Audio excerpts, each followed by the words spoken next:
Hello, today I want to talk to you about cyan, magenta and yellow as a three-color primary set and their weaknesses, because these colors are often promoted in books and on videos. I've seen so many videos, honestly, it makes me weep when you read the comments like underneath them saying, oh yes, CMY, cyan, magenta and yellow are the new primary colors. Why are people still using red, blue and yellow? Why are they stuck in a stone age? You know, as if it's the answer to everybody's problems. It is not. It is half the answer to everybody's problems. Well, it's not, it's not the answer to very many problems at all, but it is at least in terms of colour. Now let's have a quick look, shall we? Here's cyan, magenta and yellow. Here's another one, cyan, magenta and yellow. Please ignore this diagram. I know it's attractive, but just ignore it, like me. Anyway,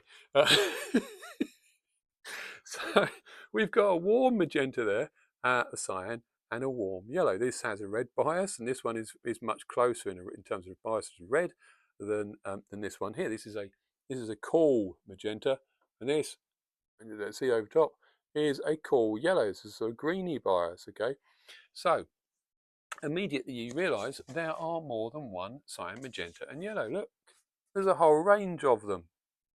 Whole range of yellows, a whole range of cyans, a whole range of magentas. And that's only a tiny, tiny, tiny sliver. That's only 6 that I painted there. They're not very many at all.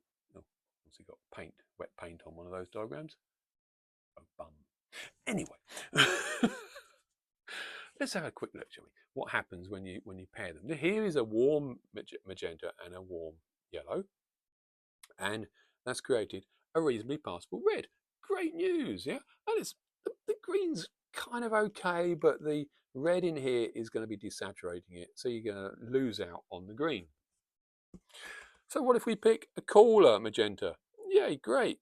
Poorer reds when paired with a cool yellow, but the cool yellow pairs with the cyan very nicely, and so you get better greens.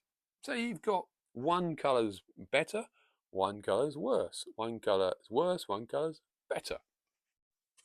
The reason for this is that they contain a bias, okay, and they're not being paired properly, if you like. Well, they are to do this, but. And the other point I want to come across here, get across, is that magenta doesn't come out of a tube looking like that.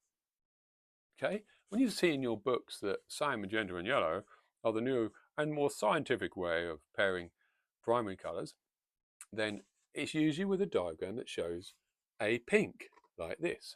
Magenta does not come out of PV19 or PR122 tubes looking like that. It comes out looking dark.